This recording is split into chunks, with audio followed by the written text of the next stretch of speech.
지금은 옛날과 비교하면 환경이 많이 달라졌고요. 또 생각과 가치관들도 많이 새로워진 것 같습니다.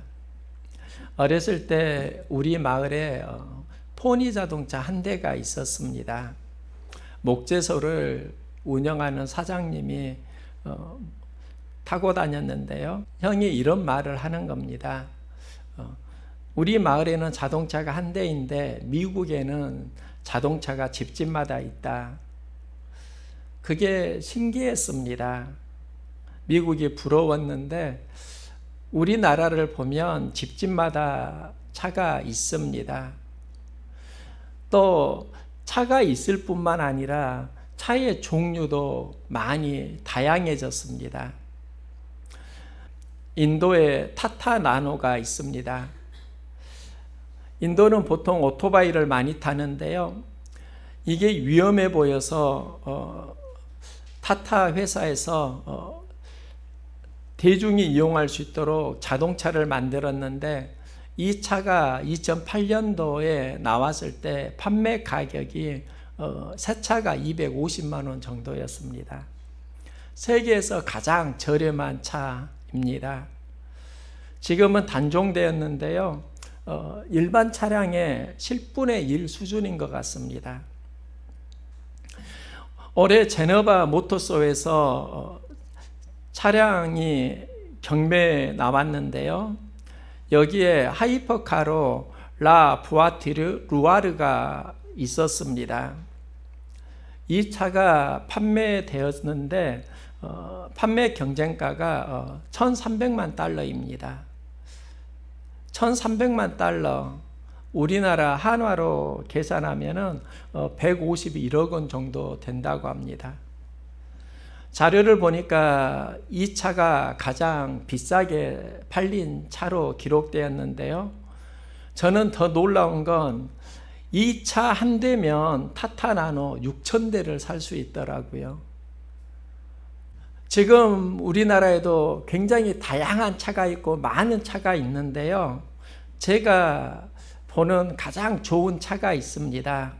세계에서 가장 좋은 차, 저는 트라젯입니다. 내가 타고 다니는 차가 실은 제일 좋습니다. 내 차 트라젯은 내가 원하는 곳으로 잘 태워줍니다.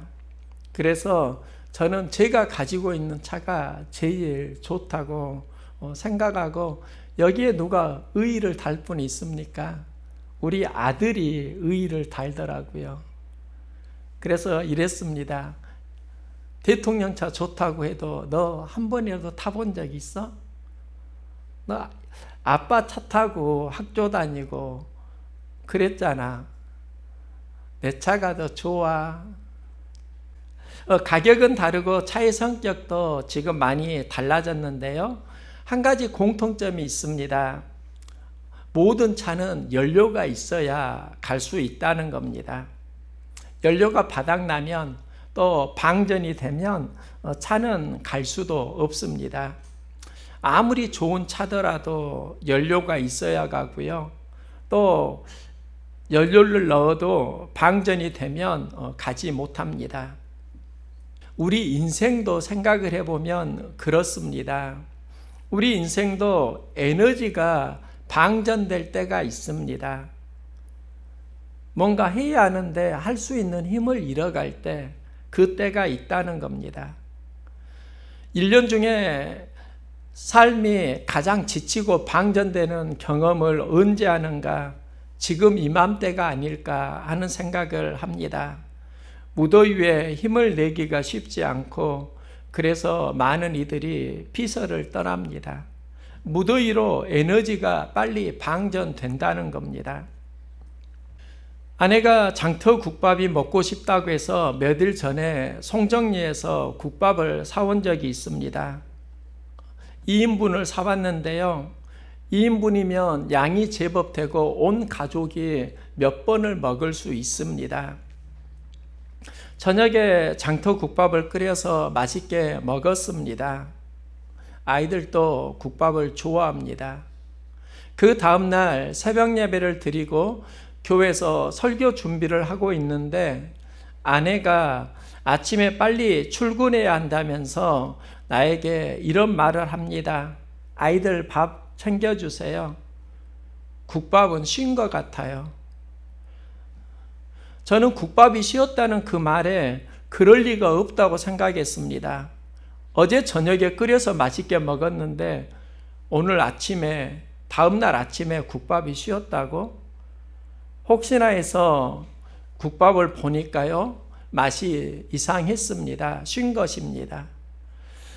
국밥을 상해서 버렸는데 이때 새삼스럽게 여름에는 음식이 빨리 쉬는구나. 겨울에는 괜찮았을 것 같은데 여름이 되니까 빨리 상하는구나. 우리의 삶도 그렇습니다. 여름이 되면 빨리 지칩니다. 에너지가 빨리 방전되는 것 같습니다. 한 주간 설교 준비를 하는데 에너지가 많이 방전된다는 것을 느꼈습니다. 설교 원고를 작성하다 멈추고 다시 시작하고 그러기를 몇 번 반복하고 설교 본문을 목요일에 정했습니다. 그리고 오늘 설교를 하고 있습니다.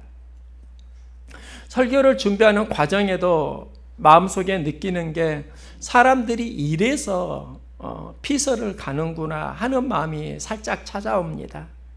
많은 사람들이 피서를 떠납니다. 그런데 우리 교회를 보니까 이 피서 기간에 여름 성경학교가 있고 어제 끝났고요. 이제 중고등부 수련회를 떠나게 됩니다. 오병이어 캠프로 가게 되는데 피서의 중심에 교회 사역이 있고 그러면 우리는 피서를 제대로 못하는 것일까 생각을 하면서 제가 한 가지 이게 진짜 피서일 수 있다 하는 마음이 듭니다. 지금 많은 이들이 피서를 떠나고 또 다양한 방법으로 무더위를 이기려고 합니다. 일본이 한국에 몇 가지 품목을 수출 금지를 했는데요. 그런데 이 과정에 보면은 한국에 가장 경제적으로 타격을 줄 수 있는 수출 품목이 있는데 그 순위에서 첫 번째, 두 번째, 세 번째 그것을 수출하기가 어려운 상황으로 제도를 만들어 놓았습니다. 삼성과 하이닉스가 경제적으로 영향을 받고 있는데요. 여기에 대해서 우리나라 국민들이 일본 제품을 팔지도 살지도 말자 이런 운동이 일어나고 있고 또 하나가 관광 취소가 잇따르고 있습니다. 일본은 한 해 관광객 유치가 4천만 명을 목표로 하고 있습니다. 자료를 보니까 우리나라가 일본에 작년에 찾은 관광객이 714만 명입니다. 그들이 지금 관광 취소를 계속 잇따라 하고 있습니다. 제가 놀란 건 작년 한 해 동안 수많은 관광지가 있는데 일본을 찾아간 인원만 714만 명이라고 하니까 매우 놀라웠습니다. 해외로도 이렇게 여행을 많이 가는구나. 일본만 가는 건 아니잖아요. 수많은 싱가포르도 있고 중국도 있고 여러 곳으로 가는데 일본으로 간 인구만 714만 명이라고 하면 엄청난 인원입니다. 또 다양한 피서 문화가 있습니다. 프라이데이 섹션에서 20대에서 50대 직장인을 대상으로 설문조사를 했습니다. 이번 여름 휴가 때 가장 원하는 것은 무엇입니까? 1위가 휴식이었습니다. 응답자 중에 70%가 휴가를 다녀온 이후에 더 피곤해졌다는 것을 이야기합니다. 피서를 가면 쉬어야 하는데 현장을 가면 전쟁을 하는 경우가 있다는 겁니다. 예수님은 말씀합니다. 수고하고 무거운 짐진 자들아. 저는 이 말씀이 특별하게 다가왔습니다. 성경에는 우리를 부르는 다양한 호칭들이 있습니다. 예수님은 우리를 수고하고 무거운 짐진 자라고 말씀하십니다. 예수님은 우리가 살아가는 삶의 현장을 보셨습니다. 인생에서 수고와 감당해야 하는 어떤 짐들이 모든 사람들에게 다 있다는 겁니다. 한 사람에게만 말하는 게 아닙니다. 이게 복수입니다. 수고하고 무거운 짐진 자들아, 수고하고 무거운 짐진 자야, 이렇게 어느 누구를 한 명을 말하는 게 아니라 수고하고 무거운 짐을 진 자들아, 복수에게 말을 하고 있다는 건 우리들 삶이 많은 수고와 짐이 있다는 겁니다. 우리는 보통 바라는 열매가 있는데 그건 수고하고 무거운 짐을 통해서 맺어지는 열매가 아니라 삶 속에서 그냥 주어지는 열매이기도 합니다. 저는 시골에서 농사를 지으면서 어릴 때 자랐는데요. 열매를 맺어갈 때 많은 수고가 있었습니다. 열매는 좋은데 그 땀이 힘들었습니다. 그때 제가 바랐던 건 놀고 먹는 열매였습니다. 이게 좋은데 성경은 내 평생에 수고하여야 그 소산을 먹으리라. 아담과 하와가 선악을 알게 하는 열매를 따먹고 하나님과의 축복이 멀어지면서 이제 수고하여야 열매를 소산을 먹으리라. 수고의 열매를 먹는다는 겁니다. 이게 우리의 인생입니다. 그런데 우리의 삶을 보면 수고가 있는데 수고를 감당하는 인생이 있고 그걸 감당하지 못하는 인생이 있습니다. 수고를 감당하는 인생은 인내를 배웁니다. 또 감사를 훈련합니다. 수고를 감당하지 못하니까 불평이 나옵니다. 원망이 나옵니다. 부정적인 언어가 나를 지배합니다. 우리가 해야 되는 싸움이 있습니다. 수고를 감당하는 믿음이 있기를 소망합니다. 그게 감사와 인내 또 기쁨이라고요. 인생에는 감당해야 하는 무거운 짐이 있는데요. 예수님께서 말씀하시는 건 몸의 짐이라기보다는 마음의 짐이라고 할 수 있습니다. 마음의 짐이 과하면 우리는 탈진을 경험합니다. 탈진이 영어로 번아웃입니다. 번아웃은 모든 에너지가 타서 없어지다, 이런 의미가 있습니다. 힘들 때 마음이 에너지를 잃고 번아웃을 경험할 때 이때 있다는 겁니다. 예수님은 말씀합니다. 수고하고 무거운 짐진 자들아 나에게 오라. 엘리야는 이스라엘 선지자입니다. 그때 영적 암흑기였습니다. 아방이 이웃나라 시돈 왕 딸 이세벨과 결혼하고 이세벨이 이스라엘에 들어올 때 바알과 아세라 우상을 가져옵니다. 그가 여왕이 되고 하나님을 섬기는 선지자들을 핍박하고 죽이기도 합니다. 바알과 아세라를 섬기는 제사장들을 학교를 세워가지고 양육합니다. 영적 암흑기였습니다. 엘리야가 하나님의 부흥을 꿈꾸면서 갈멜산 전투를 제안합니다. 여기서 바알과 아세라 선지자 850명을 무찌릅니다. 이제 영적인 부흥이 일어나는가 하는데 이세벨 여왕이 엘리야를 죽이려고 합니다. 내가 이맘때에 내 생명을 취하리라. 이 말을 듣고 엘리야가 두려워서 광야로 도망을 가게 되고 광야에서 로뎀나무를 만나고 로뎀나무 그늘에서 차라리 죽었으면 좋겠습니다. 불평합니다. 저는 차라리 죽었으면 좋겠습니다. 불평하는 그 로뎀나무의 엘리야가 누구일까? 이제 탈진을 경험한 우리 인생일 수 있다는 겁니다. 로뎀나무의 이야기는 우리들입니다. 그런데 중요한 게 있습니다. 힘이 고갈될 때 쉬고 회복을 해야지, 회복을 하지 못하고 계속 로뎀나무에 머무르면 그건 우리를 죽이는 사망의 그늘이 됩니다. 힘든 것이 중요한 게 아닙니다. 힘들다, 이걸 어떻게 극복할 것인가? 그 힘을 얻는 게 중요합니다. 예수님이 말씀합니다. 나에게 오라. 나에게 오라. 이 말씀은 수고하고 무거운 짐진 자들아 나에게 오라. 우리는 살면서 수고하고 무거운 짐이 있을 때 어디로 가는가? 즉 마음속에 곤란한 여러 가지 무게들이 있을 때 어디로 가는가? 예수님께 갈 수 있기를 소망합니다. 여기에서 회복이 일어납니다. 이동환 헬스 경영연구원장이 현대인들은 많은 스트레스를 받고 있다고 말하면서 자신이 의사로 살아오면서 경험한 것을 이야기합니다. 그는 10년 동안 만성 피로 스트레스 전문 클리닉에서 진료를 해왔는데요. 사람마다 다 스트레스가 있는데 그 스트레스가 그 사람에게 주는 영향력은 전부 다 다르다고 합니다.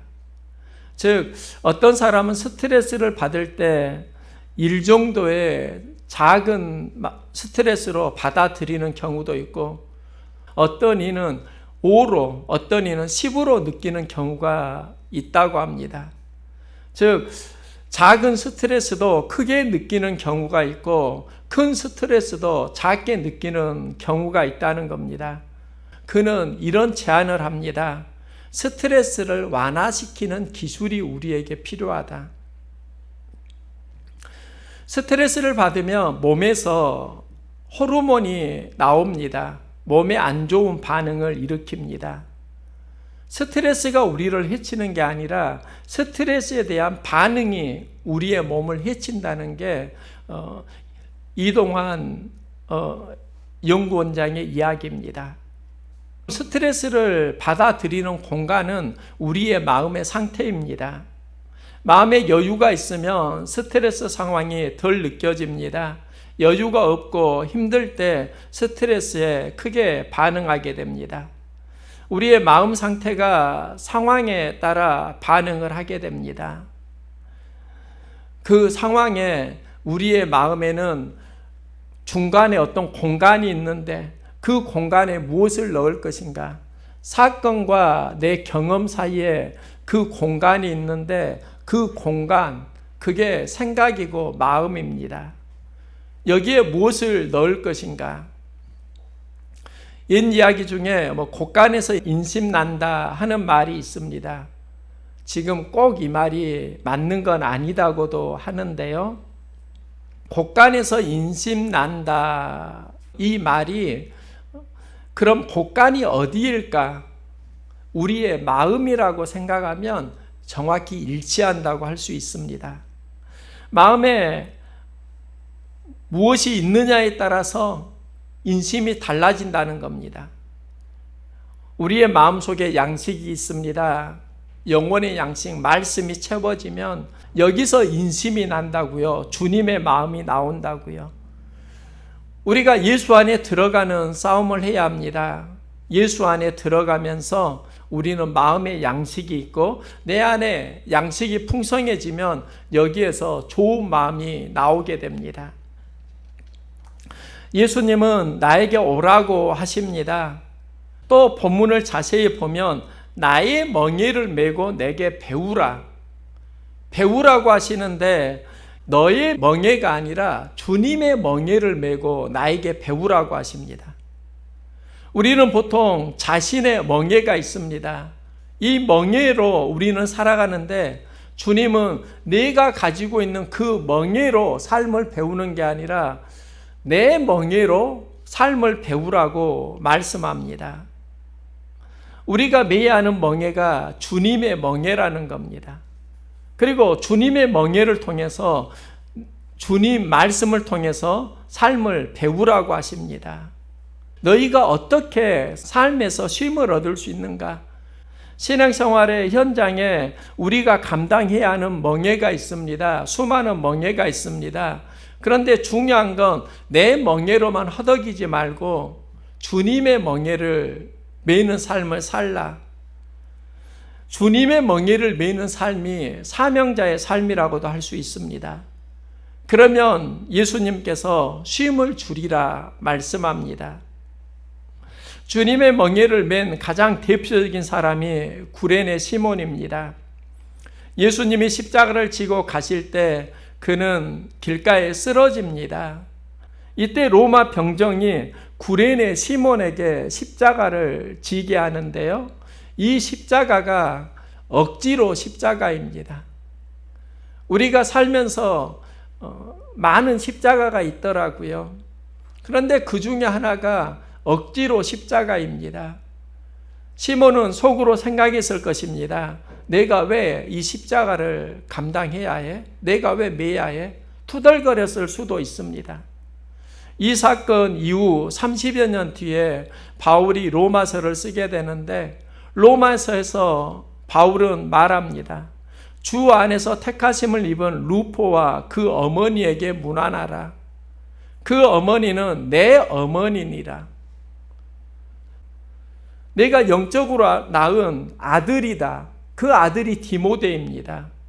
바울에게 굉장히 특별한 사람이 있는데 그 한 명이 디모데였고 또 바울이 특별하게 여기는 사람이 어머니라, 내 어머니처럼 여기는 한 여인이 있었다는 겁니다.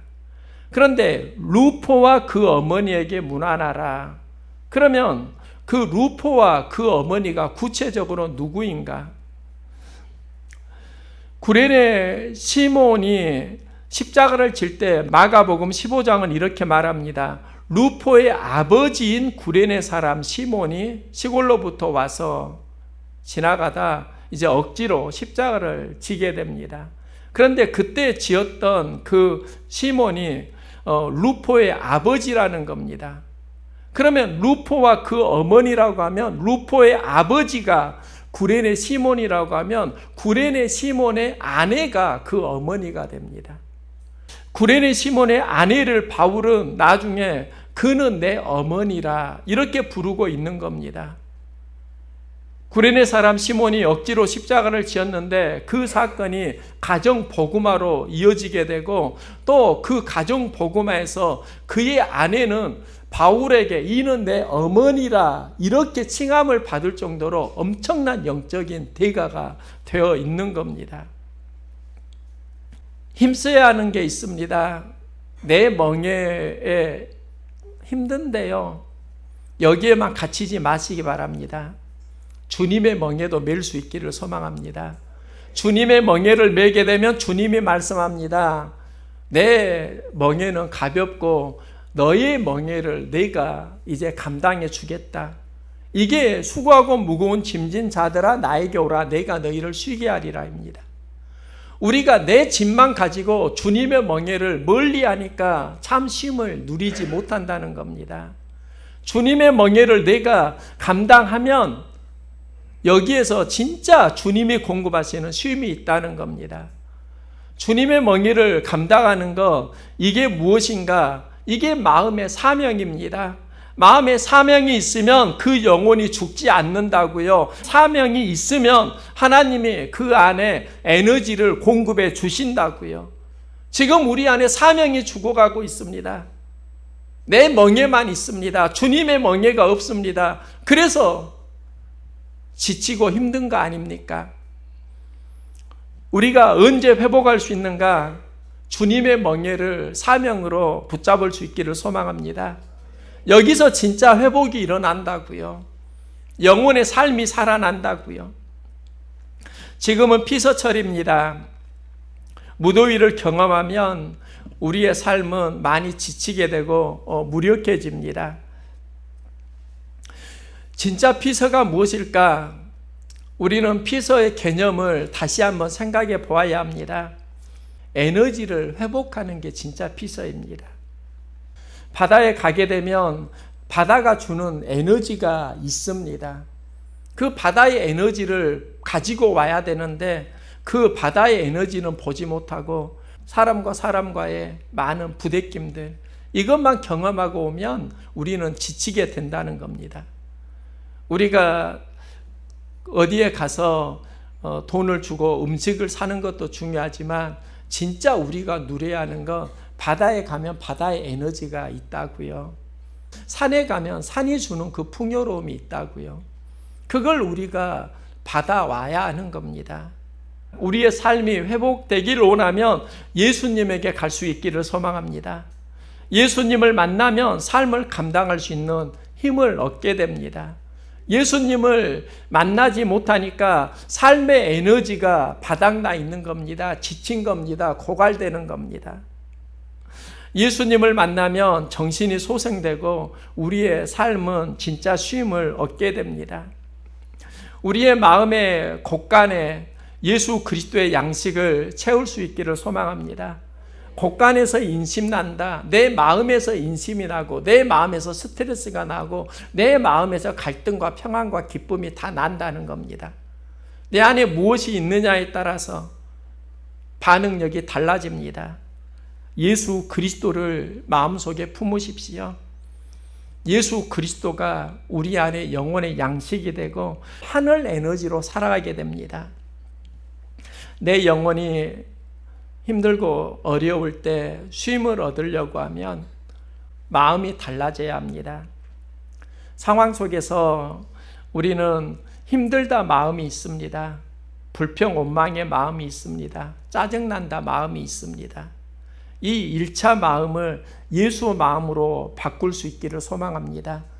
우리는 힘들다 마음을 이긴다 마음으로, 불평 원망의 마음을 감사의 마음으로, 예수 마음으로 배워가게 되면 우리는 새로운 에너지를 얻어갈 것입니다.